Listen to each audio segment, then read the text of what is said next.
السلام عليكم يا رجال. النهارده باذن الله فيديو جديد في تجربه وضع الاسترايك ارينا في فوتبول 2025 باذن الله. اخيرا وضع الاسترايك ارينا نزل بعد ما كان متسرب من ساعه اخر تحديث بتاع اسمه ده الانمي بتاع، مش فاكر كان اسمه ايه. طبعا الاسترايك ارينا ده اتسرب من ساعتها، وزي ما انت شايف نزل معانا مكافآت جباره. طبعا بقية الحملة نزل مهماته دي طبعا حملة برضو نزل مهمتها، لازم برضو تلعبها. اقول لك ليه. زي ما انت شايف دي الحملة، نكمل المهمات، لازم تكمل 4 مهمات كمان عشان تحصل ال100 كوين وبقية البوستر. طبعا المهمات بتاعت برضو الكاس ده هقول لك تكملها ليه، لان بص زي ما انت شايف الجولة الأولى تاخد 1000 نقطة اي فوتبول بوينت، بعد كده الجولة التانية تاخد 100,000 جي بي، الجولة التالتة تاخد 100 كوينز. فانت متخيل، فانت لازم تلعب تخلص المهمات اللي فيها عشان الجولة التالتة لما تنزل تاخد فيها 100 كوينز. ال1000 اي فوتبول بوينت و100,000 جي بي دول مش مهمين قوي، لكن ال 100 كوينز مهمة. فانت لازم تخلص المهمات بتاعتها الليلة عشان كل اسبوع هينزل مهمات، كل شوية ينزل منها عشان لحد تنزل 3 تحديات منها. وطبعا قلنا الحملة مهمتها عشان تاخد ال100 كوينز كمان. وعندك نزل حدث برضو دوري اسباني زي ما انت شايف هنا، برضو فيها 50 كوين يعني الاسبوع ده. وهنا طبعا 100 كوين هوريك هي فين. يعني عندك الاسبوع 250 كوينز. طبعا ال 100 كوين اللي في الحدث التاني مش هتاخدها دلوقتي، زي ما انت شايف اللي في دي لما تنزل فيها الجولة التالتة، لحد يلعبها في الجولة الأولى. فزي ما قلت لك يبقى كده الأسبوع ده 250 كوين، ده غير يوم الاثنين كمان. طبعا بطولة مانشستر يونايتد الجولة التالتة تتفتح بكرة، دي بتبقى تصنيف بس، بيبقى فيها بوستر وجي بي والكلام ده، هتتفتح بكرة بإذن الله. تعالى بقى نخش ونجرب وضع الاسترايك أرينا. كده أنا قلت لك إيه اللي نزل النهاردة. طبعا باك فريق أسبوع تعبان، رودريجو 100، واسمه ده مين تاني 100، وفودن 100، وباك تعبان بصراحة. أنا عن نفسي مش هفتح عليه. أنت لو تشكيلتك ضعيفة افتح عليه، لو تشكيلتك كويسة متفتحش عليه، لأن باك الصراحة ما يستاهلش إنك تصرف عليه كوينز. أنا بإذن الله ناوي أجيب المدرب أموريم، يعني أنا هكمل 1000 كوين النهاردة إن شاء الله، ويبقى فاضل لي 500 كوين، يعني تبقى ولا هانت قليلة على أموريم. زي ما انت شايف عندك هنا العب ساحة الهجوم، وعندك العب من الغرفة. طبعا انت اول ما تخش هيعمل لك ماتش تجربي كده. ادينا العب مع الغرفة، يعني هتعمل ماتش انت واصحابك، ماتش انت وصاحبك، او انت تدور على هو يعمل روم، او انت اللي تدور على الروم اللي هو عاملها، يعني زي الماتشات العادية اللي بتلعبها ضد اصحابك. العب ساحة الهجوم، تعال نشوفها بقى. زي ما انت شايف كده هيظهر لك اول حاجة ميسي هيبقى لابس الطقم ده، فانت ممكن تغير الاطقم من الارقام دي. عندك 3 اطقم. هنا بيقول لك المهارة اللي هي عنده القوة الفائقة بتبقى ايه.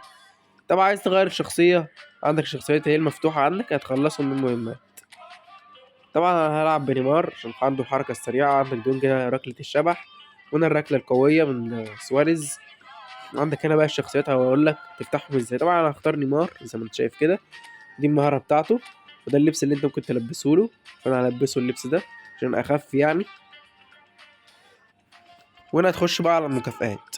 في المكافآت هيجيب لك المكافآت اللي هنا، او عايز عرض الكل دوس عرض الكل. زي ما انت شايف كل ما بتكسب بتتقدم 6 مربعات، تتعادل 4 مربعات، تخسر مربعين بس زي الماتش بس ده نظام مختلف عن الماتش يعني كل ما هتكسب هتقدم 6 مربعات من دول، هتتعادل تقدم 4، خسارة تقدم 2 بس. زي ما انت شايف ال100 كوين فين في ال31. زي ما انت شايف الشخصيات بتتفتح من هنا بالظبط كده، من هنا انت بتفتح الشخصيات، وهنا في الدورة ال31 هتاخد 100 كوين. زي انت شايف انت ممكن تخلصهم عادي في اي وقت. طبعا هي كام 100 لفة، قصدي 100 مربع، معلش يا جماعة. تعالى بقى نخش ونجرب المود. دوس الى المباراة يدخلك على الماتش، يلا بينا. ادي العثور على لاعبين كرة التقدم. طبعا هيلعبك بقى اونلاين، ماله في النت يا جدعان، هو بيدور على لعيبة اهو يا باشا. يا عم النت شغال والله.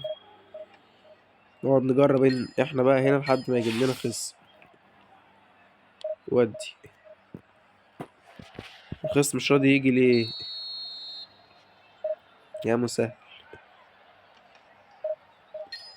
هات يا باشا، يا ولد يا نيمو يا ولد. طبعا انت لو عايز تملى الشريط ده بسرعة تقعد تباصي، يعني بص هو كل ما باصي باص الشريط بيتملي، فانت عايز تملى الشريط اقعد باصي، لازم تباصي وتجيب اجوان. طبعا ده هيظهر في الماتش. طب انا هوقف الفيديو يا جماعة لحد ما حد يجي بإذن الله يعني. طبعا انا اتشليت يا جماعه عقبال ما الاقي يعني خصم، مفيش حد راضي يخش. هتقول لي ليه؟ تعالى كده نفعل تسديده بس الفائقه. متفعلش ليه؟ ما هي مليانه اهي. قال لك دوس على زر الشوط لاخره. ولغيت السمارت اسيست عشان اعرف ادوس على زر الشوط لاخره وافعل المهاره. مش عارف بقى. طبعا هو مش راضي يخش هنا عشان بسبب التحميل الزاد، عشان في ناس كتير يعني عايزه تجرب الوضع، عشان كده مش راضي. يلا دخلت اهي. فاحنا شكلنا كده مش هنعرف نجربه، فانتوا كده تعرفوا تجربوه اول ما تخشوا. فمعلش طبعا يا جماعه مش هقدر اجرب الوضع ده. بس ده كان فيديو النهارده، يا رب يكون الفيديو عجبكم. لو يعني لو عجبكم باذن الله متنسوش تدعمونا باللايك والاشتراك. وكان معكم احمد، وسلام.